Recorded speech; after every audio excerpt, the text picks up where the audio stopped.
ಓಂ ಗುರುರ್ಬ್ರಹ್ಮ ಗುರುರ್ವಿಷ್ಣು ಗುರುರ್ದೇವೋ ಮಹೇಶ್ವರಃ ಗುರು ಸಾಕ್ಷಾತ್ ಪರಬ್ರಹ್ಮ ತಸ್ಮೈ ಶ್ರೀ ಗುರವೇ ನಮಃ.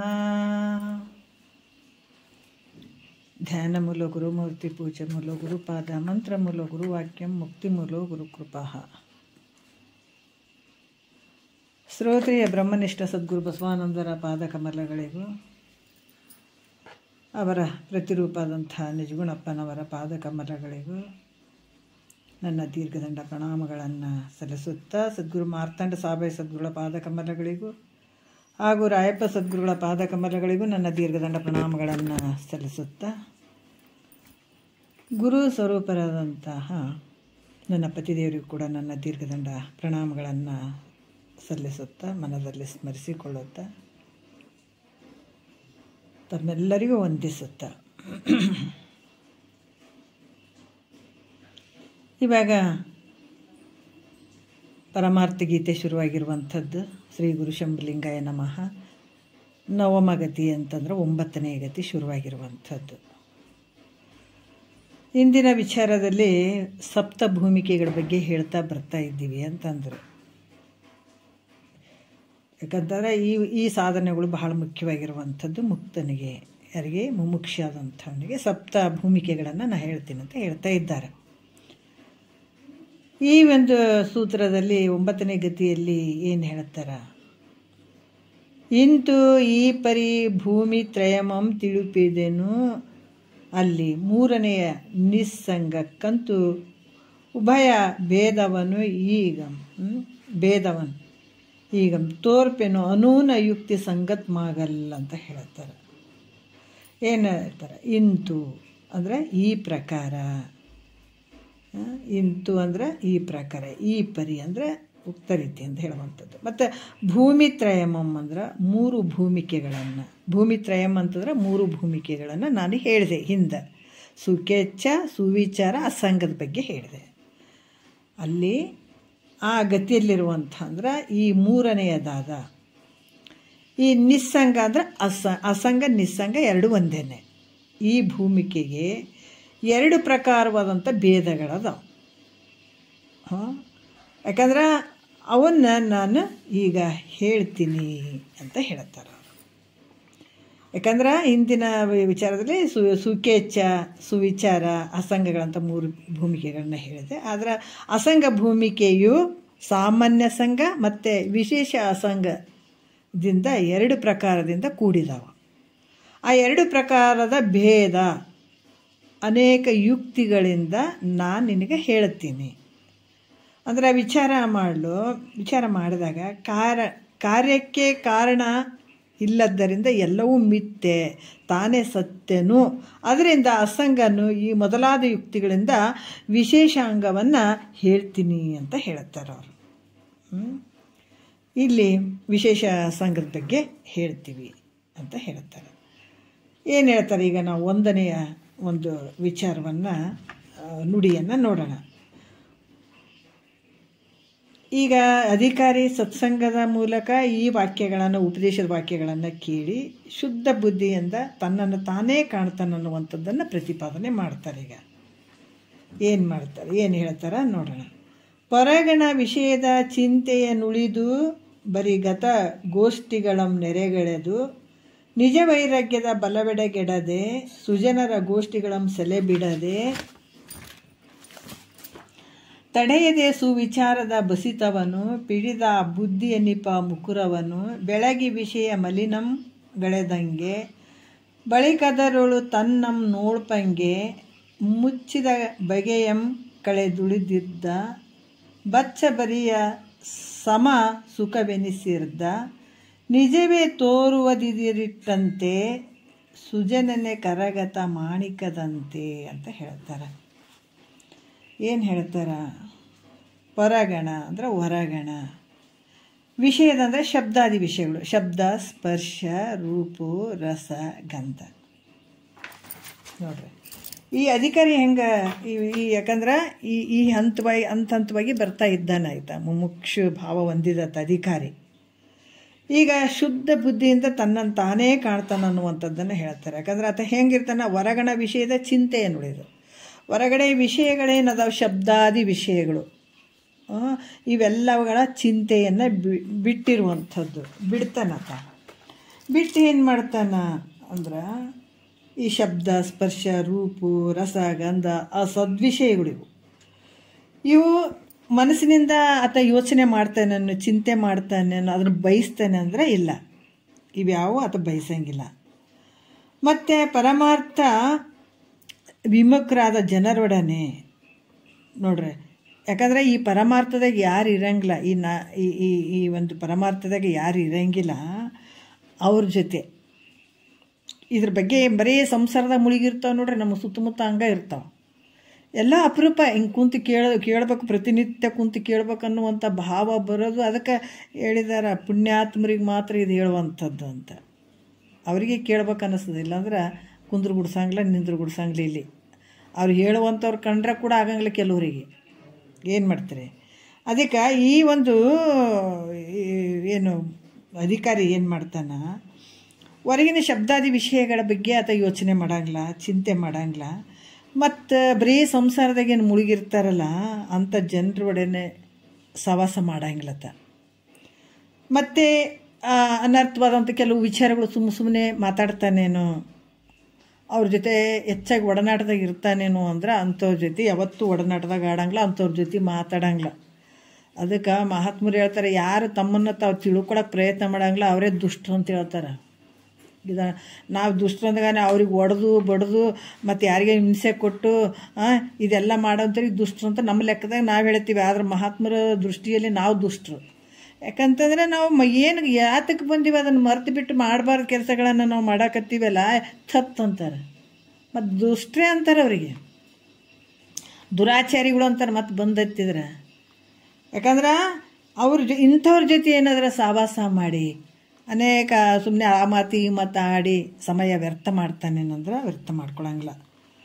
ಮತ್ತು ಇಲ್ಲಿ ಏನು ಹೇಳ್ತಾರೆ, ಒಂದು ವೇಳೆ ಅವ್ರ ಮನಸ್ಸು ಇಂದ್ರಿಯಾದಿಗಳ ವಿಷಯಗಳ ಕಡೆ ಎಳೆದ್ರೂ ಕೂಡ ಏನಾಗ್ತದೆ ನೋಡ್ರಿ. ಅದಕ್ಕೆ ಸದ್ಗುರು ವಾಕ್ಯ ಎಷ್ಟು ಕೆಲಸ ಮಾಡ್ತಾವಂತಂದ್ರೆ, ಈಗ ನಾವು ಹೆಂಗಾರ ಕೇಳಿ ಈ ಕಿವಿಗಳಿಗೆ ಈ ವಾಕ್ಯಗಳು ಕೇಳಕತ್ತೀವಿ ಬೀಳಕತ್ತೇವಂದ್ರೆ ನಮಗೆ ಎಲ್ಲಿ ಹೋದ್ರೆ ಹೆಜ್ಜೆಜಿಗೂ ಇವು ಬೇಡ ಅಂದ್ರೆ ನೆನಪಿಗೆ ಬರ್ತಾವಿಲ್ಲ.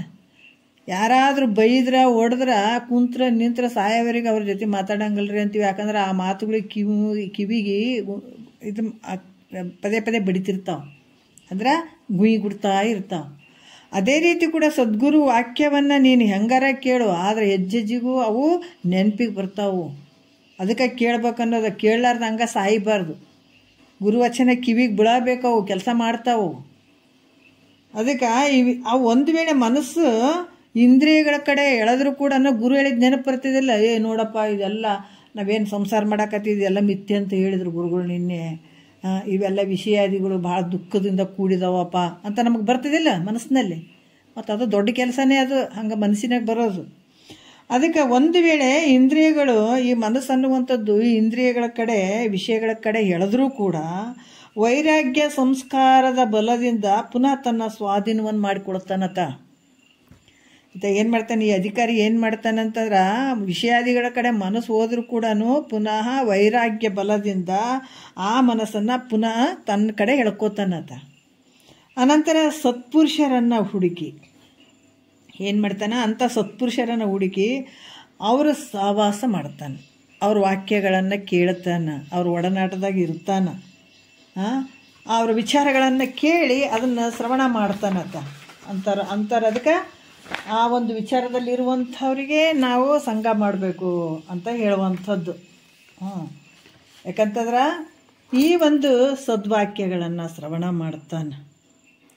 ಮತ್ತು ಈ ಸತ್ಸಂಗಾದಿಗಳಿಂದ ಅವನಲ್ಲಿ ವಿಚಾರವು ಉತ್ಪನ್ನ ಆಗ್ತದೆ. ಏನಾಗ್ತದೆ ವಿಚಾರ ಅಂದ್ರೆ ಸುವಿಚಾರ, ವಿವೇಕ, ವೈರಾಗ್ಯ, ಶಮೆ, ದಮೆ, ತಿತಿಕ್ಷೆ ಅಂತ ನಾವೇನು ಹೇಳ್ತೀವಿ. ಅದಕ್ಕೆ ಸತ್ಸಂಗ ಅನ್ನುವಂಥದ್ದು ಭಾಳ ಮುಖ್ಯವಾಗಿರ್ತದೆ. ಸತ್ಸಂಗತ್ವಂ ನಿಸ್ಸಂಗತ್ವ. ಇಲ್ಲಿ ಏನಾಗ್ತದ, ಈ ಅಂಥ ಒಂದು ಮಹಾತ್ಮರನ್ನು ಕಂಡು ಸದ್ವಾಕ್ಯಗಳನ್ನು ಶ್ರವಣ ಮಾಡ್ತಾನ, ಆ ಸತ್ಸಂಗಾದಿಗಳಿಂದ ಏನಾಗ್ತದ, ಅವನಲ್ಲಿ ವಿಚಾರ ಉತ್ಪನ್ನ ಆಗ್ತದೆ. ಇಲ್ಲಿ ಹೆಂಗಾಗ್ತದ ಅಂತಂದ್ರೆ, ಮೊದಲ ಆತನ ಮನಸ್ಸು ಹೆಂಗಾದ್ರೆ ವಿಷಯ ಚಿಂತನೆ, ಈ ವಿಷಯ ಚಿಂತನದಿಂದ ಆ ಬುದ್ಧಿ ಅನ್ನುವಂಥದ್ದು ಏನಾಗಿರ್ತದೆ, ಮಲಿನತ್ವದಿಂದ ಕೂಡಿರ್ತದೆ. ಈ ಒಂದು ಮಲಿನತ್ವದಿಂದ ಕೂಡಿದಂಥ ಬುದ್ಧಿಯ ಅನ್ನುವಂಥ ಕನ್ನಡಿಯನ್ನು ವಿಚಾರ ಅನ್ನುವಂಥ ಭಸ್ಮದಿಂದ ಒರೆಸಿ ಸ್ವಚ್ಛ ಮಾಡ್ತಾನೆ ನೋಡ್ರಿ.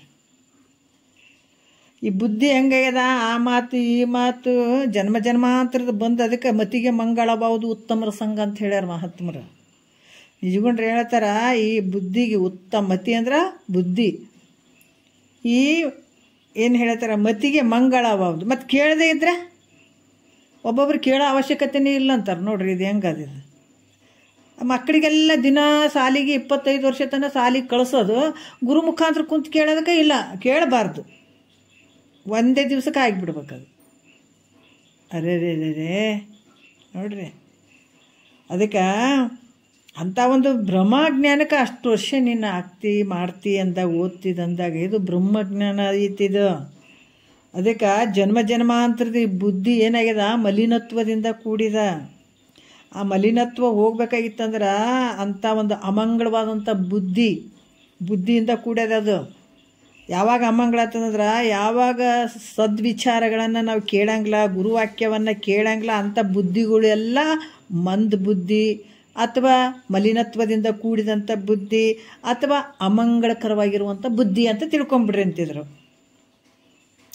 ಬೇಕಾದಂಗಿರಲಿ, ಬೇರೆ ಬಾಹ್ಯದಲ್ಲಿ ಲೌಕಿಕದಾಗ ಬೇಕಾದಂಥದ್ದು ಮಾಡಲಿ, ಆದರೆ ಪರಮಾರ್ಥದೆ. ಅದಕ್ಕೆ ಹೇಳ್ತಾರಲ್ಲ, ಸ್ಥಿರ ಮುಕ್ತಿ ಪಡೆಯದ ನರಜನ್ಮ ಬೇಕೆ, ಪರಮನ ನೆಲಗಾಣದ ಅತಿಜಾಣ್ಮೆ ಏಕೆ ಅಂತ ಹೇಳ್ತಾರೆ.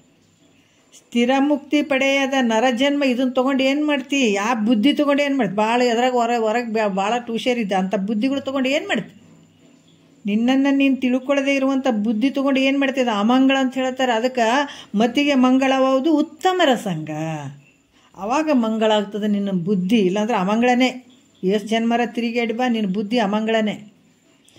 ಅದಕ್ಕೆ ಈ ವಿಷಯ ಚಿಂತನೆ ಎಂಬ ಮಲಿನದಿಂದ ಕೂಡಿದಂಥ ಬುದ್ಧಿ ಎಂಬ ಕನ್ನಡಿಯನ್ನು ವಿಚಾರ ಅನ್ನುವಂಥ ಭಸ್ಮದಿಂದ ಸ್ವಚ್ಛ ಮಾಡುವಂಥದ್ದು. ಆ ಸ್ವಚ್ಛವಾದ ಬುದ್ಧಿಯಿಂದಲೇ ಏನು ಮಾಡ್ತಾನೀಗ, ತನ್ನಂತಾನೇ ಕಾಣ್ತಾನೆ ನೋಡಿ. ಯಾವಾಗ ನಿನ್ನ ಬುದ್ಧಿ ಸ್ವಚ್ಛ ಆಯ್ತಾನೆ, ಅಲ್ಲೇ ಭಗವಂತನೇ ಇರ್ತಾನೆ, ಅಲ್ಲೇ ನಿನ್ನನ್ನು ನೀನೇ ಕಾಣುವಂಥದ್ದಾಗ್ತದೆ. ಎಲ್ಲಿ? ಸ್ವಚ್ಛವಾದ ಬುದ್ಧಿಯಲ್ಲಿ. ಕನ್ನಡಿ ಸ್ವಚ್ಛ ತೊಳೆದಾಗ ಇವ ಭಾಳ ಇದಾಗ್ಯದ. ಏನು, ಒಳಗೆ ದೀಪ ಐತೆ, ಸುತ್ತ ಒಗಿ ಮುಚ್ಚಾಕೊಂಡ್ಬಿಟ್ಟದ.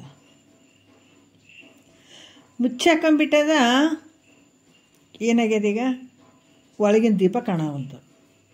ಯಾಕಂದ್ರೆ ಆ ಕಂದಿಲಿ ಮಲಿನತ್ವದಿಂದ ಕೂಡ್ಯದ. ಅದು ಮತ್ತು ನಾವು ಒಳಗಡೆ ಇರುವಂಥ ದೀಪ ನಮಗೆ ಕಾಣಬೇಕಾಗಿತ್ತಂದ್ರೆ ಮಲಿನತ್ವ ಹೋಗಬೇಕು. ಆ ಮಲಿನತ್ವ ಭಸ್ಮ ಹಾಕಿಬಿಟ್ಟು ಅಥವಾ ರಂಗೋಲಿ ಪುಡಿ ಹಾಕಿಬಿಟ್ಟು ಏನೋ ತಿಕ್ಕಿ ಆ ಒಂದು ಗ್ಲಾಸ್ ಪಳ ಪಳ ಪಳ ಪಳ ಒಳಗೆ ಹಂಗೆ ಮಾಡಿದಾಗ ಆವಾಗ ಒಳಗಡೆ ಇರುವಂಥ ದೀಪ ಕಾಣ್ತದೆ, ಚೆಂದ ಕಾಣೋಕ್ಕೆ ಶುರುವಾಗ್ತದೆ, ಹೌದಿಲ್ಲ? ಅದೇ ರೀತಿ ಕೂಡ ನಮ್ಮ ಬುದ್ಧಿಗೆ ಕೂಡ ಈ ಅಜ್ಞಾನ ಅನ್ನುವಂಥದ್ದು, ಮಲಿನತ್ವ ಅನ್ನುವಂಥದ್ದು ಏನು ಕವ್ದು ಆ ಹೊಗೆ ಹೆಂಗೆ ಕವ್ದು ಕಪ್ಪ ಮಾಡಿಬಿಟ್ಟದ ಹಂಗೆ. ಯಾವಾಗ ಈ ಸತ್ಸಂಗ ಮಾಡಿ ಅಲ್ಲಿ ಮಾಡ್ತಾ ಬಂದಾಗ ಇಂಥ ಸುವಿಚಾರ ಅನ್ನುವಂಥ ಭಸ್ಮದಿಂದ ಅದನ್ನು ಬುದ್ಧಿಯನ್ನು ಸ್ವಚ್ಛ ಮಾಡಿದಾಗ ಆ ಬುದ್ಧಿಯಿಂದಲೇ ಒಳಗಡೆ ಇರುವಂಥ ಆತ್ಮ ಚೈತನ್ಯ ಅದೇ ಸ್ವರೂಪನೇ ನೀನೇ. ಆ ಬುದ್ಧಿಯಿಂದಲೇ ನಿನ್ನಿಂದ ನೀನೇ ತಿಳ್ಕೊಳ್ಳುವಂಥದ್ದು. ಆ ಸ್ವರೂಪನೇ ನೀನಾಗಿಬಿಡ್ತೀವಿ. ಏನು ಭಾರಿ ಬುದ್ಧಿ ಅಂದರೆ ಏನು ದೊಡ್ಡದು ಹಂಗಿಂಗಂತ ಅಲ್ಲ. ಮಲಿನತ್ವದಿಂದ ಕೂಡಿದಂಥ ಬುದ್ಧಿ ಅದು ನಿನ್ನ ಸ್ವರೂಪನೇ ಆಗಿಬಿಡ್ತದೆ ಸ್ವಚ್ಛದಾಗ. ಮೇಘಗಳಿಂದ ಮುಚ್ಚಿದ ಸೂರ್ಯನಂತೆ ನೋಡ್ರಿ, ಮೇಘಗಳಿಂದ ಮುಚ್ಚಿದ ಅಂತ ಸೂರ್ಯ ಇಲ್ಲನ ಒಳಗೆ ಸೂರ್ಯ ಅದ, ಅದರ ಮೇಲ್ಗಡೆ ಮೋಡಗಳು ಅದಾವ. ಸೂರ್ಯ ಕಾಣಕತ್ತೇನೆ ಇಲ್ರಿ, ಸೂರ್ಯ ಸ್ವಲ್ಪ ಒಳಗೆ ಹೋಗ್ಯಾನ್ರಿ, ಮೋಡ ಬಂದದ ಅದಕ್ಕೆ ಸೂರ್ಯ ಕಾಣವಲ್ಲ ಅಂತ. ಅದರಂಗ ಅನಾತ್ಮ ಭಾವನೆಗಳಿಂದ ನಿನ್ನ ಸ್ವರೂಪ ಅಂದರೆ ಆತ್ಮ ಸ್ವರೂಪ ಮುಚ್ಕೊಂಡು ಬಿಟ್ಟದಿಲ್ಲಿ. ಇಲ್ಲೇನಂದ್ರೆ ಆದ ಮತ್ತು ಈಗ ಮೋಡಗಳು ಮತ್ತು ಅಂಥ ಪ್ರಕಾಶಮಾನತೆಯಿಂದ ಕೂಡಿದಂಥ ಈ ಮೋಡಗಳಿಂದ ಸೂರ್ಯ ಕಾಣಂಗಿಲ್ಲ ನಮಗೆ. ಇಲ್ಲೇನಂದ್ರೆ ಅದಾನ, ಯಾಕಂದ್ರೆ ಅಲ್ಲಿ ಮೋಡಗಳ ಒಂದು ಆವರಣ ಆಗಿಬಿಟ್ಟದ. ಇಲ್ಲಿ ಕೂಡ ಅನಾತ್ಮ ಭಾವನೆಗಳಿಂದ ಆತ್ಮ ಮುಚ್ಚಲ್ಪಟ್ಟಿದ್ದಾನ. ಯಾವ ರೀತಿ ವಾಯು ಬಂದ ತಕ್ಷಣವೇ ಆ ಮೋಡ ಚದರಿ ಬಿಡ್ತದೆ, ಹೋಗಿಬಿಡ್ತದೆ.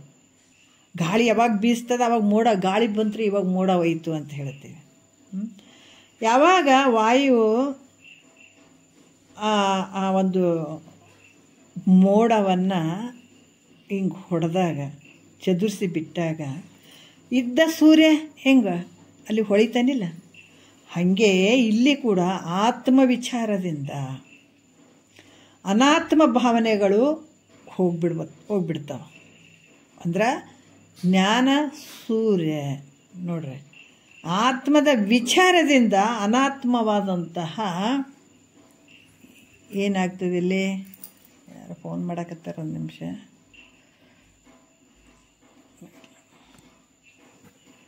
ಏನು ಹೇಳ್ತಾರ? ಆತ್ಮ ವಿಚಾರದಿಂದ ಅನಾತ್ಮ ಭಾವನೆಗಳು ಹೋಗ್ತಾವೆ. ಇದ್ದ ಸ್ವಯಂ ಪ್ರಕಾಶ ಆತ್ಮನೇ ಹೊಳಿತಾನಲ್ಲಿ. ಈ ಸ್ವಯಂ ಪ್ರಕಾಶ ಕೇವಲ ಹೆಂಗದನ ಆತ ಸುಖರೂಪನಾದಂಥ ಪ್ರತ್ಯೇಕಾತ್ಮನು, ಆತ ಸುಖರೂಪ ಆದಂಥವನು. ಯಾಕಂದ್ರೆ ಆತ ಪ್ರತ್ಯೇಕಾತ್ಮನ ಹೆಂಗದನಂದ್ರೆ ಅಂಗೈಯಲ್ಲಿರುವ, ಈಗ ಏನು ಕೈಯಾಗಿರ್ತಾವೆ, ಕೈಯಲ್ಲಿರುವ ರತ್ನದಂತೆ ಅಪರೋಕ್ಷನಾಗಿರುವಂಥವನು. ಅಂದ್ರೆ ಸುಖೇಚ್ಛ, ಸುವಿಚಾರ, ಅಸಂಗ ಭೂಮಿಕೆಗಳನ್ನು ಅಭ್ಯಾಸ ಮಾಡಿರ್ತಾನತ್ತ. ಈ ರೀತಿ ಅದು ಯಾವ ರೀತಿ ಅಂದ್ರೆ ಆ ಸ್ವಯಂ ಪ್ರಕಾಶ ಆತ್ಮನೇ ಹೊಳಿತಾನೆ. ಯಾವಾಗ ವಿಚಾರ ಮಾಡಿದಾಗ ಅನಾತ್ಮ ಭಾವನೆಗಳು ಹೋದಾಗ ಸ್ವಯಂ ಪ್ರಕಾಶವಾದಂಥ ಆತ್ಮನೇ ಹೊಳಿತಾನೆ. ಈ ಸ್ವಯಂ ಪ್ರಕಾಶ ಕೇವಲ ಸುಖರೂಪವಾಗಿರುವಂಥದ್ದು, ಈ ರೀತಿ ಇರುವಂಥದ್ದು. ಈ ರೀತಿ ಸುಖೇಚ್ಛ, ಸುವಿಚಾರ ಮತ್ತು ಅಸಂಗ ಭೂಮಿಕೆಗಳನ್ನು ಅಭ್ಯಾಸ ಮಾಡಿರ್ತಾನ ಅಂತ ಕೂಡ ಹೇಳ್ತಾರೆ ಅವರು. ಈಗ ಎರಡನೇ ನುಡಿಯಲ್ಲಿ ಹೇಳ್ತಾರ, ಆನೆ ಅನಾದಿಯು ಸದ್ರೂಪಾಗಿ, ಆನೆ ನಿಷ್ಕಳ ಚಿದ್ರೂಪಾಗಿ, ಎಂದೂ ನಿರ್ಮಳವಹ ಸುಖವಾಗಿ, ಒಂದೆನಗನ್ಯಂ ಬೇರಿಲ್ಲಾಗಿ, ಕೊಡದಂತಿರೆ ಉತ್ಪಾದ್ಯನು ಮಲ್ಲ, ಜಡದದಿಯಂತೆ ವಿಕಾರನು ಮಲ್ಲ, ದ್ವಿಜನಂತಿರೆ ಸಂಸ್ಕಾರನು ಮಲ್ಲ, ನಿಜನಾಕದ ಓಲ್ ಪ್ರಾಪ್ಯನು ಮಲ್ಲ, ನೆರೆಯದರಿಂ ನಾಲ್ಕಿ ಕರ್ಮಕ್ಕೆ, ಗುರಿಯಾನಲ್ಲದರಿಂ ಮೋಕ್ಷಕ್ಕೆ, ತಾನಲ್ಲ ಸಾಧಕನೆಂಬುವನು, ನಾನಾ ಕರ್ಮದ ಸೋಂಕಿಲ್ಲದವನು ಅಂತ ಇಲ್ಲಿ ಹೇಳ್ತಾರೆ. ಏನು ಹೇಳ್ತಾರೆ? ಆನೆ ಅಂದ್ರೆ ನಾನೇ, ಅನಾದಿಯು. ಅನಾದಿಯು ಅಂದ್ರೆ ಉತ್ಪತ್ತಿ ಇಲ್ಲದೆ ಇರುವಂಥವನು, ಸದ್ರೂಪಾಗಿ ಅಂದರೆ ಯಾವಾಗಲೂ ಇರುವಂಥವನು. ನಿಷ್ಕಳನಂದ್ರೆ ಯಾವುದು ಕಳಂಕ ಇರದೇ ಇರುವಂಥವನು, ಮತ್ತು ನಿರವಯವನು. ನೋಡ್ರಿ, ಚಿದ್ರೂಪಾಗಿ ಅಂದರೆ ಯಾವುದು ನಾಶ ಇಲ್ಲದೆ ಇರುವಂಥವನು, ಎಲ್ಲವನ್ನ ತಿಳಿಯುವಂಥವನು, ಜ್ಞಾನ ಸ್ವರೂಪವಾಗಿರುವಂಥವನು. ಮತ್ತು ನಿರ್ಮಳವಹ ಅಂದರೆ ಪರಿಶುದ್ಧವಾದಂಥವನು, ಸುಖರೂಪವಾದಂಥವನು. ಮತ್ತು ಹೇಳ್ತಾರೆ ಕೊಡದಂತೆ ಘಟದಂತೆ, ಈ ರೀತಿ ಆತ ಹುಟ್ಟುವವನಲ್ಲ, ನಾಶ ಆಗುವಂಥದ್ದು ಅಲ್ಲ ನಿನ್ನ ಸ್ವರೂಪ. ಹೆಂಗದಂತಂದ್ರೆ ಅಪರೋಕ್ಷ ಸ್ವರೂಪನಾದಂಥ ತಾನು ಹೆಂಗಿದೆ, ಅಪರೋಕ್ಷ ಸ್ವರೂಪನಾಗಿರುವಂಥವನೇನಿದೆ, ಮತ್ತು ಯಾವಾಗಲೂ ಇರುವಂಥವನಾಗಿದೆ, ಸದ್ರೂಪವಾಗಿರೋದ್ರಿಂದ ಈತ ಕೊಡದಂಗ ಉತ್ಪಾದ್ಯನೂ ಅಲ್ಲ. ಅಥವಾ ಉತ್ಪನ್ನ ಆಗ್ಯದ ನಿನ್ನ ಸ್ವರೂಪ, ನಿನ್ನಲ್ಲಿರುವಂಥ ಜ್ಯೋತಿ ಉತ್ಪನ್ನ ಆಗ್ಯದೇನೋ ಇಲ್ಲ. ಅದು ಯಾವಾಗಲೂ ಸ್ವಯಂ ಜ್ಯೋತಿ ಇರುವಂಥದ್ದು, ಅದು ಉತ್ಪನ್ನ ಆದಂಥದ್ದಲ್ಲ. ಅಂದರೆ ಈ ಕೊಡ ಕುಂಬಾರನಿಂದ ಉತ್ಪನ್ನ ಆಗಿರುವಂಥದ್ದು, ಯೋಗ್ಯವಾಗಿರ್ತದೆ. ಅದರಂತೆ ತಾನಲ್ಲ. ಯಾಕಂದರೆ ಈ ಕೊಡ ಏನದ ಕುಂಬಾರನಿಂದ ಅದು ಉತ್ಪನ್ನ ಆಗಿರ್ತದೆ. ಅದ್ರಂಗೆ ಈ ಆತ್ಮ ಕೂಡ ಇನ್ನೊಬ್ಬರಿಂದ ಉತ್ಪನ್ನ ಆಗ್ಯದೇನೋ ಅಂದರೆ ಇಲ್ಲ. ಯಾಕಂದ್ರೆ ತಾನು ಮೊದಲೇ ಇದ್ದವದನಿತ, ಯಾವಾಗಲೂ ಇರುವಂಥವನಿತ, ಈ ಜಗತ್ತಿನ ಸೃಷ್ಟಿ ಆಗೋದಕ್ಕಿಂತ ಮುಂಚೆನೇ ಪರಿಪೂರ್ಣವಾಗಿರುವಂಥವನತ. ಮತ್ತು ಏನು ಹೇಳ್ತಾರೆ, ಮೊದಲೇ ಇದ್ದವನು ಮತ್ತು ಅದಕ್ಕೆ ಉತ್ಪತ್ತಿ ಆದೇನಂದ್ರೆ ಎಂದಿಗೂ ಉತ್ಪನ್ನವಾದಂಥವನಲ್ಲ. ಮತ್ತು ಪೂರ್ವ ಸ್ಥಿತಿಯನ್ನು ಬಿಟ್ಟು ರೂಪಾಂತರ ಹೊಂದುವುದು ಅಂದ್ರೆ ಹಾಲು ಕೆಟ್ಟ ಮೊಸರಾಗ್ತದೆ ನೋಡ್ರಿ, ರೂಪಾಂತರ ಹೊಂದುವಂಥದ್ದು. ಯಾಕಂದ್ರೆ ಮೊದಲು ಹಾಲಿತ್ತು, ಹಾಕಿದ್ಗಾನೆ ಮೊಸರಾಯಿತು, ಅಂದರೆ ಪೂರ್ವ ಭಾಗ ಕೆಟ್ಟಿತು. ಈ ರೀತಿ ರೂಪಾಂತರ ಹೊಂದುವಂಥದ್ದು ಐತೇನು ಅಂದರೆ ಈ ರೀತಿಯೂ ಹೊಂದುವಂಥವನಲ್ಲ. ಯಾಕಂದರೆ ವಿಕಾರ ಒಂದೇ ಇರುವಂಥವನು, ವಿಕಾರ ಆಗದೇ ಇರುವಂಥ. ಅವಾಗ ಹಂಗಿತ್ರಿ ಹಿಂಗಿತ್ರಿ ಹಂಗೈತ್ರಿ. ಯಾಕಂದ್ರೆ ಮೊದಲು ಸದ್ರೂಪ ಒಂದೇ ಆಯಿತು. ಸದ್ರೂಪ ಒಂದೇ ಇತ್ತು, ಮೊದಲ ಪರಬ್ರಹ್ಮ ಸ್ವರೂಪ ಒಂದೇ ಐತೆ, ಒಂದೇ ಅದನ್ನತ್ತ ಇರೋದು. ಆದ್ರೆ ಅಲ್ಲಿ ಮಾಯ ತೋರಿತು, ಈಶ್ವರ ಅನ್ಸ್ಕೊಂಡ. ಆ ಪ್ರಕೃತಿಯಿಂದನೇ ಒಂದೊಂದು ಬರ್ತಾವೆ ಅಲ್ಲಿ. ಪ್ರಕೃತಿ ಅನ್ನುವಂಥದ್ದು, ಪ್ರಕೃತಿ ಒಳಗೆ 3 ಮಹತ್ ಅನ್ನುವಂಥದ್ದು, ಮಹತ್ತಿನೊಳಗೆ 3 ಅಹಂಕಾರ ತ್ರಯಗಳು, ವೈಕಾರಿಕ, ತೈಜಸ್ಸು, ಪ್ರಾಜ್ಞೆ ಅನ್ನುವಂಥ ಇದು ಏನು ವೈಕಾರಿಕ, ತೈಜಸ್ಸು, ಭೂತಾದಿ ಅನ್ನುವಂಥ ಅಹಂಕಾರಗಳು. ಇವು ಅಹಂಕಾರಗಳಿಂದ ಪಂಚ ತನ್ಮಾತ್ರೆಗಳು, ಇವೆಲ್ಲ ಒಂದ್ರಾಗ ಒಂದು ವಿಕಾರ ಆಗ್ತಾ ಬರ್ತಾವೆ. ಈ ಮಾಯೆ ಅನ್ನುವಂಥದ್ರಲ್ಲಿ ಇಷ್ಟೆಲ್ಲ ನಡೆದು ಈಶ್ವರ ಅಂತ ಅನಿಸ್ಕೊಂಡ, ಮಾಯೆಯಲ್ಲಿ ಬಿದ್ದದಕ್ಕಾಗಿ ಅದು ಈಶ್ವರ ಅನಿಸ್ಕೊಂಡ. ಈ ಜಗತ್ತಿನೆಲ್ಲ ಸೃಷ್ಟಿ ಮಾಡಿದ, ಸರ್ವಜ್ಞತ್ವಾದಿಯಿಂದ ಕೂಡಿದ, ಸರ್ವಶಕ್ತಿತ್ವ ಪಡ್ಕೊಂಡ. ಮತ್ತು ಅದೇ ಒಂದು ಪ್ರತಿಬಿಂಬ ಅಂತಃಕರಣದಲ್ಲಿ ಪ್ರತಿಬಿಂಬಿಸಿ ಜೀವಾತ್ಮ ಅನಿಸ್ಕೊಂಡ. ಇದು ಹೊತ್ಕೊಂತ ಕುಂತ, ನಾ ಸಾಯ್ತೀನಿ ಅಂದ, ಹುಟ್ಟುತ್ತೀನಿ ಅಂದ, ಹಲವಾರು ಜನ್ಮಗಳಿಗೆ ಕಾರಣ ಆದ, ಹಲವಾರು ದುಃಖಗಳನ್ನು ಅನುಭವಿಸುವಂಥವನ ನಾ ಜೀವಾತ್ಮ ಅಂತ. ಇಷ್ಟೆಲ್ಲ ವಿಕಾರ ಹೊಂದಿದ್ರು ಕೂಡ ನಿನ್ನ ಸ್ವರೂಪ ಏನಾರ ವಿಕಾರ ಹೊಂದಿದನು ಅಂದರೆ ಇಲ್ಲ. ಯಾಕಂದ್ರೆ ಯಾವಾಗಲೂ ಇರುವಂಥದ್ದು ಒಂದೇ ಇರುವಂಥದ್ದು. ಆದ್ರೆ ಇದರೊಳಗೆ ವಿಕಾರ ಇವೆಲ್ಲ ತೋರ್ದಂಗೆ ಕಾಣ್ತಾವೆ. ಆದ್ರೆ ನಿನ್ನ ಸ್ವರೂಪ ಆತ್ಮ ಯಾವತ್ತೂ ವಿಕಾರಕ್ಕೆ ಒಳಗಾಗದೇ ಇರುವಂಥದ್ದು. ಇದೆಲ್ಲ ಮಾಯೆಯಿಂದ ವಿಕಾರ ಆದಂಗೆ ಆಗ್ತದೆ. ವಿಚಾರ ಮಾಡಿದರೆ ಇದು ಕೂಡ ಸುಳ್ಳೆ. ಯಾವ ರೀತಿ ಹಗ್ಗದಲ್ಲಿ ಹಾವಿನ ಭ್ರಾಂತಿ ಆದಾಗ ಹಾವಂದಾಗ ನಡುಗ್ತಾ ಇರ್ತೀವಿ, ಹೆದರಿ ಇರ್ತೀವಿ, ಭಯ ಮಾಡ್ಕೊಂಡಿರ್ತೀವಿ, ಹೆಂಗಪ್ಪ ಹೋಗೋದಂದಿರ್ತೀವಿ, ಎಲ್ಲ ನಡೆದಿರ್ತದೆ. ಯಾವಾಗ ಅದು ಭ್ರಮೆಯಿಂದ ನಡೆದದು. ಆದರೆ ಇಷ್ಟೆಲ್ಲ ನಡಿಗೆ ಇಷ್ಟೆಲ್ಲ ವ್ಯವಹಾರ ಮಾಡಿದ್ರು ಕೂಡ ಹಗ್ಗಕ್ಕಿನ್ನರ ಹಾನಿ ಆಗ್ಯದೇನ? ಏನಿಲ್ಲ. ಅದು ಯಾವ ವಿಕಾರತೆಗೆ ಒಳಗಾಗಿಲ್ಲ. ಯಾವಾಗ ನೀ ತಿಳ್ಕೊಂಡಿದ್ರೆ ಹಗ್ಗಪ್ಪ ಅಂತ ಅಂತೀವಿ. ಅದ್ರಂಗ ನಿನ್ನ ಸ್ವರೂಪ ನಿನ್ನನ್ನು ನೀ ಮರ್ತದಕ್ಕಾಗಿ ಇವೆಲ್ಲ ನಡೆದವನು. ಯಾವಾಗ ಅರ್ಥಕೊಳ್ತೀವಿ ನೀನೇ ಪರಬ್ರಹ್ಮ ಸ್ವರೂಪ. ಯಾವ ವಿಕಾರಕ್ಕೆ ಒಳಗಾಗದೇ ಇರುವಂಥದ್ದೇ ನಿನ್ನ ಸ್ವರೂಪ ಐತೆ. ನಿಷ್ಕಳ ಅಂದ್ರೆ ನಿರವಯ, ಯಾವ ಅವಯವಗಳಿಲ್ಲ. ಇವು ಕೈ, ಕಣ್ಣು, ಕಾಲು, ಮೂಗು ಇವೆಲ್ಲ ಅದಾವೇನು ನಿನ್ನ ಸ್ವರೂಪಕ್ಕೆ? ಪರಮಾತ್ಮನಿಗೆ ಅದಾವೇನಂದ್ರೆ ಇಲ್ಲ. ನಾವು ಇವಾಗ ಪರಮಾತ್ಮಗ ಕಣ್ಣವ, ಕಿವಿಯವ, ಮೂಗವ ಅಂತ ಮತ್ತಿಲ್ಲಿ ಸಾಕಾರ ರೂಪದಿಂದ ನೋಡ್ತೀವಿ. ಆದ್ರೆ ನಿಜವಾಗಿ ನೋಡಿದ್ರೆ ಅವಯವಗಳು ಇರದೇ ಇರುವಂಥದ್ದು ನಿನ್ನ ಸ್ವರೂಪ. ಪರಬ್ರಹ್ಮ ಸ್ವರೂಪ ಹೆಂಗೈತೆ ಅಂದ್ರೆ ನಿರವಯನಾಗಿ ಇರುವಂಥದ್ದು. ಮತ್ತು ಚಿದ್ರೂಪನಾಗಿರುವುದರಿಂದ ಆತ ಹೆಂಗದನ ವಿಕಾರಿ ಆಗಿರುವಂಥವನಲ್ಲ. ಮತ್ತು ದ್ವಿಜನಂತೆ ತಾನು ಸಂಸ್ಕಾರ ಉಳ್ಳವನು ಅಲ್ಲ ಆತ. ಆತ ಸಂಸ್ಕಾರ ಉಳ್ಳಂಥವನು ಅದಾನೇನಂದ್ರೆ ಹಂಗ ಕೂಡ ಇಲ್ಲ. ಅಂದರೆ ಯಾವ ರೀತಿ ದ್ವಿಜ ಅಂದರೆ ಬ್ರಾಹ್ಮಣ. ಈ ಬ್ರಾಹ್ಮಣರಿಗೆ ಮೊದಲು ಏನಿರ್ತದ? ಶೂದ್ರತ್ವ ಇರ್ತದ ಅಂತ ಹೇಳ್ತಾರೆ. ಮುಂಜಿಯನ್ನು ಮಾಡೋದ್ರಿಂದ ಶೂದ್ರತ್ವದ ಒಂದು ರೂಪ ದೋಷ ನಿವೃತ್ತಿಯಾಗಿ ಬ್ರಾಹ್ಮಣತ್ವ ರೂಪ ಅಲ್ಲಿ ಗುಣ ಪ್ರಾಪ್ತಿ ಆಗ್ತದೆ ಅಂತ ಹೇಳ್ತಾರೆ. ಅದಕ್ಕೆ ಸಂಸ್ಕಾರ ಅಂತ ಹೇಳ್ತಾರೆ. ಸಂಸ್ಕಾರ ಅಂದರೆ ಹಿಂಗಿರ್ತದೆ. ಮೊದಲು ಏನಿರ್ತದ? ಆತ ಶೂದ್ರತ್ವದಿಂದ ಇರ್ತಾನೆ, ಅದು ಮುಂಚಿ ಮಾಡಿದಗಳನ್ನೇ ಅವಾಗ ಶೂದ್ರತ್ವ ರೂಪ ದೋಷ ನಿವೃತ್ತಿ ಆಗ್ತದೆ, ಬ್ರಾಹ್ಮಣತ್ವ ರೂಪ ಪ್ರಾಪ್ತಿ ಆಗ್ತದೆ. ಇದಕ್ಕೆ ಸಂಸ್ಕಾರ ಅಂತ ಕೂಡ ಹೇಳ್ತಾರೆ. ಈ ಸಂಸ್ಕಾರ ದೋಷ ನಿವೃತ್ತಿ ಅಂತಲೂ ಗುಣಪ್ರಾಪ್ತಿ ಅಂತಲೂ 2 ಪ್ರಕಾರ ಅದಾವ. ಈ ಸಂಸ್ಕಾರ ದೋಷ ನಿವೃತ್ತಿ ಮತ್ತು ಗುಣಪ್ರಾಪ್ತಿ ಅಂತ 2 ಪ್ರಕಾರ ಅದಾವ. ಅದಕ್ಕೆ ಈ ರೀತಿಯಾಗಿ ಮೇಲಿನ ವಿಚಾರಗಳನ್ನು ಹೇಳಿದ್ದಾರೆ ಅವರು. ಇದರಂತೆ ಅಪರೋಕ್ಷ ಸ್ವರೂಪನಾದ ತಾನು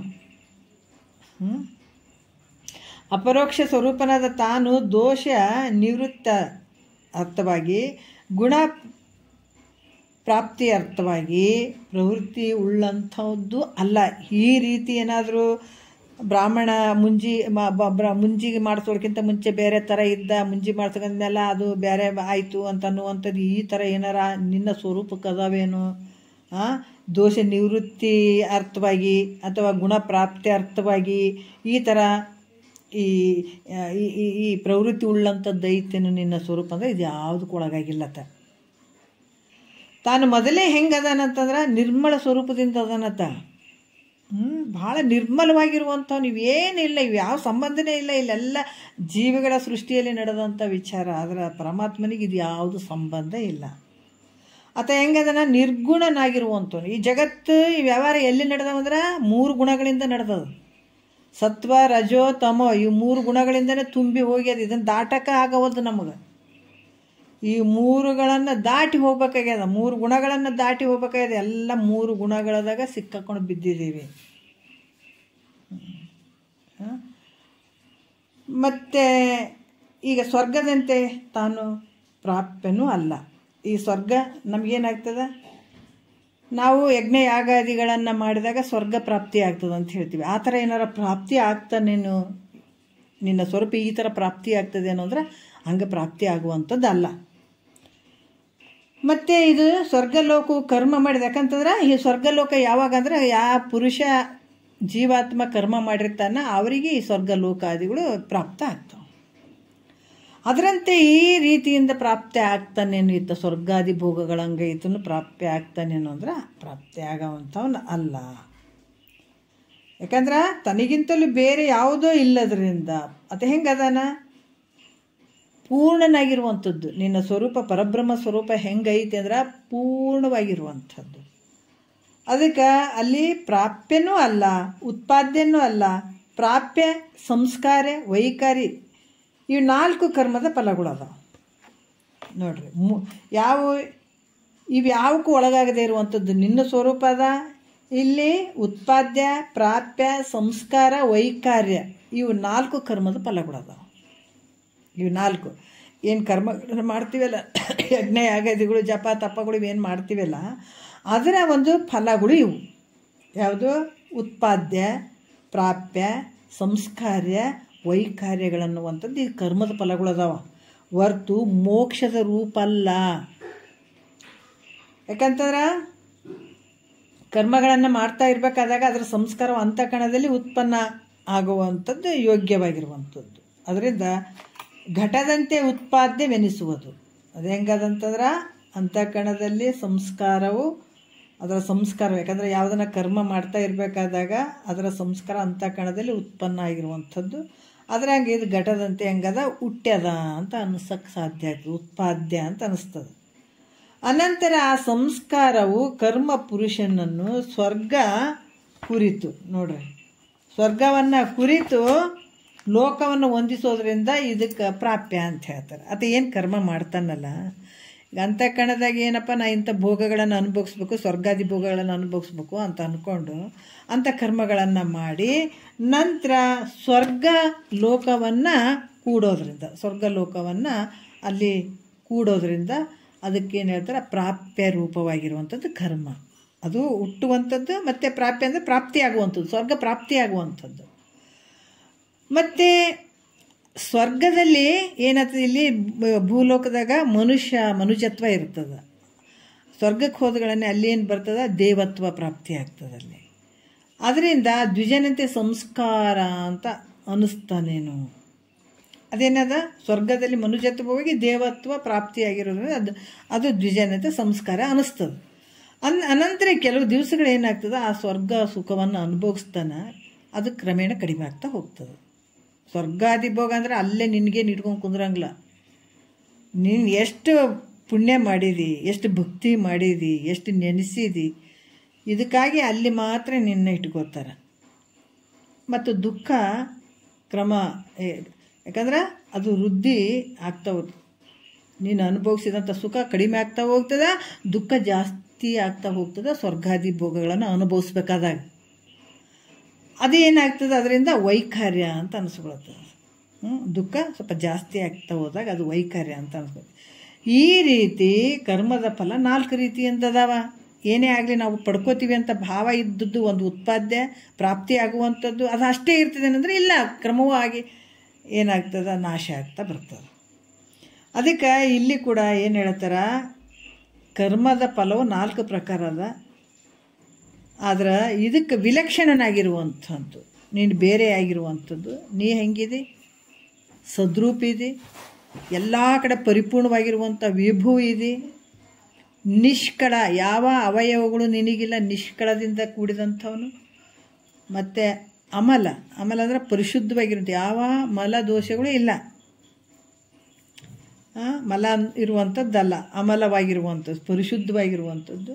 ಮೋಕ್ಷ ರೂಪನು ನಿಂದು ಹಿಂಗದು, ನಿನ್ನ ಸ್ವರೂಪ. ಕರ್ಮದ ಫಲಗಳು ಹಂಗಲ್ಲ. ಅವು ನಾವೇನೋ ಪಡ್ಕೊಳ್ಬೇಕನ್ನುವಂಥದ್ದು ಭಾವ ಬರುವಂಥದ್ದು, ಮತ್ತು ಕರ್ಮಾದಿಗಳನ್ನು ಮಾಡಿ ಸ್ವರ್ಗಾದಿ ಭೋಗಗಳನ್ನು ಅನುಭವಿಸುವಂಥದ್ದು, ಅಲ್ಲಿ ಮನುಜತ್ವ ಹೋಗಿ ದೇವತ್ವ ಭಾವ ಅಲ್ಲಿ ಶರೀರ ಬರುವಂಥದ್ದು, ಅದಕ್ಕೆ ಸಂಸ್ಕಾರ್ಯ ಅಂತ ಹೇಳ್ತಾರೆ. ಮತ್ತು ಸುಖ ಕಡಿಮೆಯಾಗಿ ದುಃಖ ಜಾಸ್ತಿ ಆಗ್ತಾ ಹೋಗ್ತದೆ, ಅದಕ್ಕೆ ವೈಖಾರ್ಯ ಅಂತ ಹೇಳ್ತಾರೆ. ಈ ರೀತಿ ಕರ್ಮಕ್ಕದ ಹೊರತಾಗಿ ನಿನ್ನ ಸ್ವರೂಪಕ್ಕಿಲ್ಲ. ನೀನು ಹೆಂಗಿದೆ, ಸದ್ರೂಪ ಇದೆ, ವಿಭೂ ಇದೆ ನೋಡ್ರಿ, ನಿಷ್ಕಳ, ಯಾವ ಅವಯವಗಳು ನಿನ್ನ ಸ್ವರೂಪಕ್ಕಿಲ್ಲ. ಅಮಲ ರೂಪದಿಂದ ಇರುವಂಥದ್ದು, ಮೋಕ್ಷ ರೂಪನೇ ನೀನಾಗಿರುವಂಥದ್ದು. ಅದಕ್ಕೆ ಸದಾಮಲ ಪೂರ್ಣ ಸ್ವರೂಪನದು, ತಾನೇ ಮೋಕ್ಷ ಸ್ವರೂಪ ಇದೆ ನೀನು. ನೀ ಹೆಂಗಿದೆ ಅಂತಂದ್ರೆ ನೀನು ಆನಂದದ ಸ್ವರೂಪನೇ ಇದ್ದೀನಿ. ಅದನ್ನು ಮರ್ತಿಕೇಸಿ ದುಃಖ ಅಂತ ಹೇಳಕತ್ತಿದಿ. ನೀರುವಂಥದ್ದೇ ಆನಂದದ ಸ್ವರೂಪ. ನಿನ್ನ ಕೆಳಗೇನದ, ಅಗಸ ನೀರಲ್ಲಿ ನಿಂತಾನ, ನೀರಿಲ್ಲೇನು, ನೀರಲ್ಲೇ ಅದಾನ, ಬಾಯಾರಿ ಸತ್ತಂಗಂತ. ಈಗ ನಮ್ಮ ಸ್ಥಿತಿಗಳು ಹೆಂಗದಾವ, ಇರುವಂಥದ್ದು ಆನಂದದ ಒಂದು ಇದ್ರ ಮೇಲೆ ಇದ್ದೀವಿ. ಆದ್ರೆ ನಮಗೆ ಏನದ, ಅದು ವಿಷಯಾದಿಗಳಲ್ಲಿ ಮನಸ್ಸು ಹೋಗಿ ತನ್ನನ್ನು ತಾನು ಮರೆತು ದುಃಖ ದುಃಖ ಅಂತ ಸಾಯ್ತಾ ಇದ್ದಾನೇವ. ಅಗಸ ನೀರಲ್ಲಿ ನಿಂತು ನೀರಂತ ಕೊರಿಗೆ ಸತ್ತಂಗಿದು. ಅದಕ್ಕೆ ಈತ ಹೆಂಗದನಂದ್ರೆ ಸದಮಲ ಪೂರ್ಣ ಸ್ವರೂಪನಾದ, ತಾನೇ ಮೋಕ್ಷ ಸ್ವರೂಪದನ. ಆಲ್ರೆಡಿ ನಿನ್ನ ಮೋಕ್ಷ ಸ್ವರೂಪನೇ ಇದೆ. ನಿನಗೆ ಯಾವುದು ದುಃಖನೇ ಇಲ್ಲ ನಿನಗೆ. ಅಂದಮೇಲೆ ಇಂಥವನು ಬೇರೊಂದು ಮೋಕ್ಷಕ್ಕೆ ಹೇಗೆ ಸಾಧಕನಾಗ್ತಾನ? ಇಂಥತ ಬೇರೊಂದು ಮೋಕ್ಷಕ್ಕೆ ಹೆಂಗೆ ಸಾಧಕನಾಗ್ತಾನೆ? ತಾನೇ ಮೋಕ್ಷದ ಸ್ವರೂಪ ಅದಾನ. ಬೇರೆ ಮೋಕ್ಷಕ್ಕೆ ಹೆಂಗೆ ಸಾಧನ ಆಗ್ತದೆ? ಎಂದೂ ಆಗಂಗಿಲ್ಲ. ಅದಕ್ಕೆ ಯಾಕಂದ್ರೆ ಮೃಷ್ಟಾನ್ನ ಭೋಜನದಿಂದ ಯಾಕಂದರೆ ಈ ಉಳಿಯೋದು ಏನು ಉಳಿತದೆ ಹೇಳ್ರಿ? ಅದೇ ಆನಂದದ ಸ್ವರೂಪನೇ ತಾನಿದ್ದಾಗ ಮತ್ತು ಬೇರೆ ಇನ್ನೊಂದಕ್ಕೆ ಯಾಕೆ ಆತ ನೋಡಕ್ಕೆ ಹೋಗ್ತಾನೆ? ಮೃಷ್ಟಾನ್ನ ಭೋಜನದಿಂದ ತೃಪ್ತನಾದಂಥವನು ಈ ಭಿಕ್ಷೆಯನ್ನು ಬಿಡ್ತಾನೇನ? ತಂಗಳ ಅನ್ನವನ್ನು ಭಿಕ್ಷೆ ಬಿಡ್ತಾನೇನ?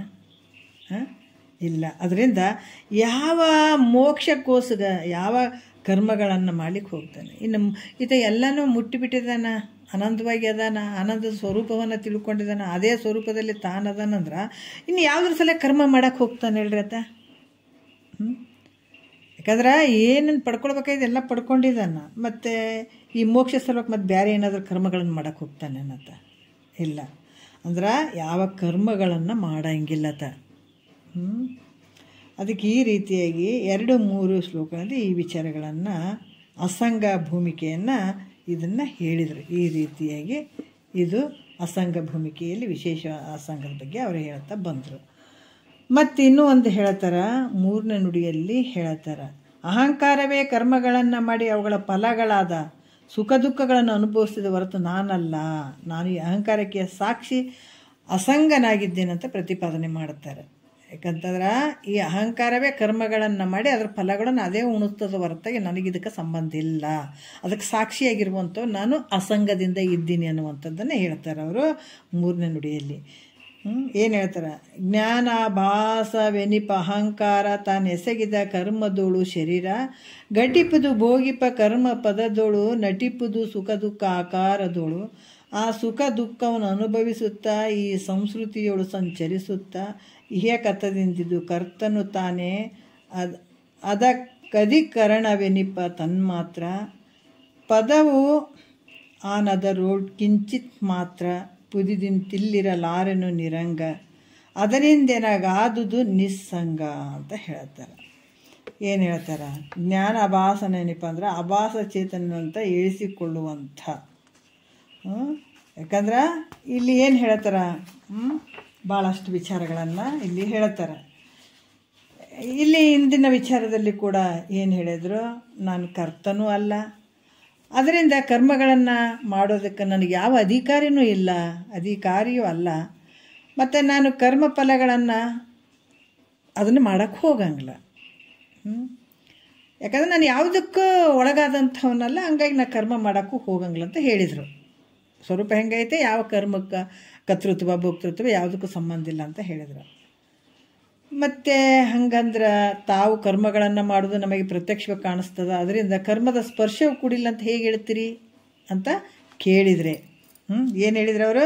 ನೀವು ಕರ್ಮಗಳನ್ನು ಮಾಡೋದು ನಮಗೆ ಪ್ರತ್ಯಕ್ಷವಾಗಿ ಕಾಣಕತ್ತಿದಲ್ಲ, ಮತ್ತು ಅದರಿಂದ ಕರ್ಮದ ಸ್ಪರ್ಶವೂ ಕೂಡ ಇಲ್ಲ ಅಂತ ನೀವು ಹೆಂಗೆ ಹೇಳ್ತೀರಿ ಅಂತೇನಾದರೂ ಪ್ರಶ್ನೆ ಬಂದ್ರೆ ಇಲ್ಲಿ ಹೇಳ್ತಾರೆ, ಭಾಳಷ್ಟು ಕರ್ಮಗಳು ಇನ್ನು ಮಾಡ್ತದಲ್ರಿ ಇದು ಜೀವಾತ್ಮ. ಯಾಕಂದ್ರೆ ಶರೀರದಲ್ಲಿರುವ ಆಭಾಸ ಚೇತನದಿಂದ ಒಡಗೂಡಿದ ಅಹಂಕಾರ, ನಿನ್ನಲ್ಲಿ ಅಹಂಕಾರ ತಾಧ್ಯಾತ್ಮ ಒಂದೇ ಅದು ನೋಡು. ಅಹಂಕಾರದಲ್ಲಿ ಚೇತನ ಅದೇನಾಗ್ಯದ, ತಾಧ್ಯಾತ್ಮ ಒಂದೇ ಅದ. ಅದರಿಂದ ಅಲ್ಲಿ ಪುಣ್ಯ ಪಾಪ ಕರ್ಮಗಳನ್ನು ಮಾಡ್ತದೆ. ಅಹಂಕಾರವೇ ಪುಣ್ಯ ಪಾಪದ ಕರ್ಮಗಳನ್ನು ಮಾಡ್ತದಲ್ಲಿ.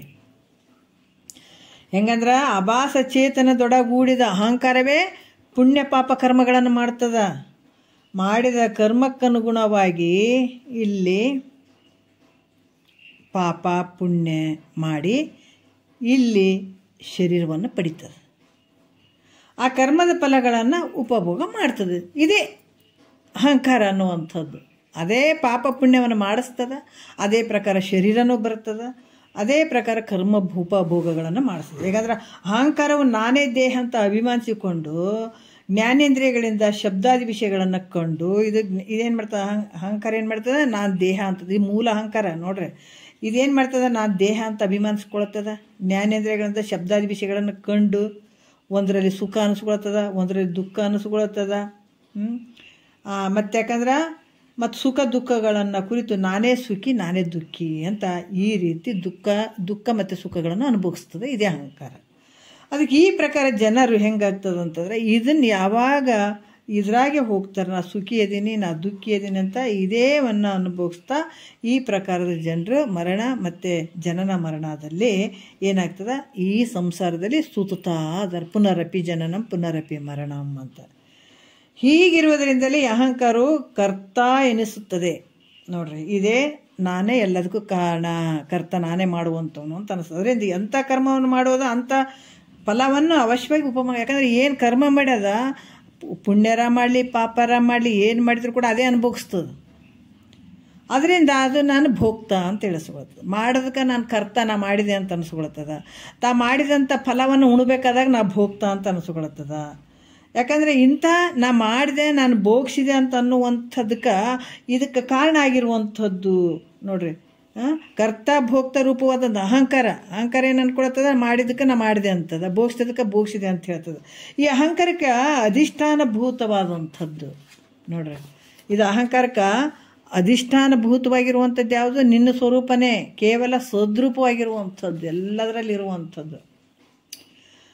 ಅದಕ್ಕೆ ಈ ಆರೋಪಿತವಾದ ಅಹಂಕಾರಕ್ಕೂ ಮತ್ತು ಭೂತವಾದಂಥ ಈ ಚಿದಾನಂದ ಸ್ವರೂಪ ಏನೈತೆ, ಪರಬ್ರಹ್ಮ ಸ್ವರೂಪ ಏನೈತೆ, ಅಧಿಷ್ಠಾನಭೂತನಾದ ನನಗೂ ಉಪಾದಿಯಿಂದ ಉಪಾದಿಯಿಂದ ಒಂದು ಸ್ವಲ್ಪ ಕೂಡ ಸಂಬಂಧ ಇಲ್ಲ.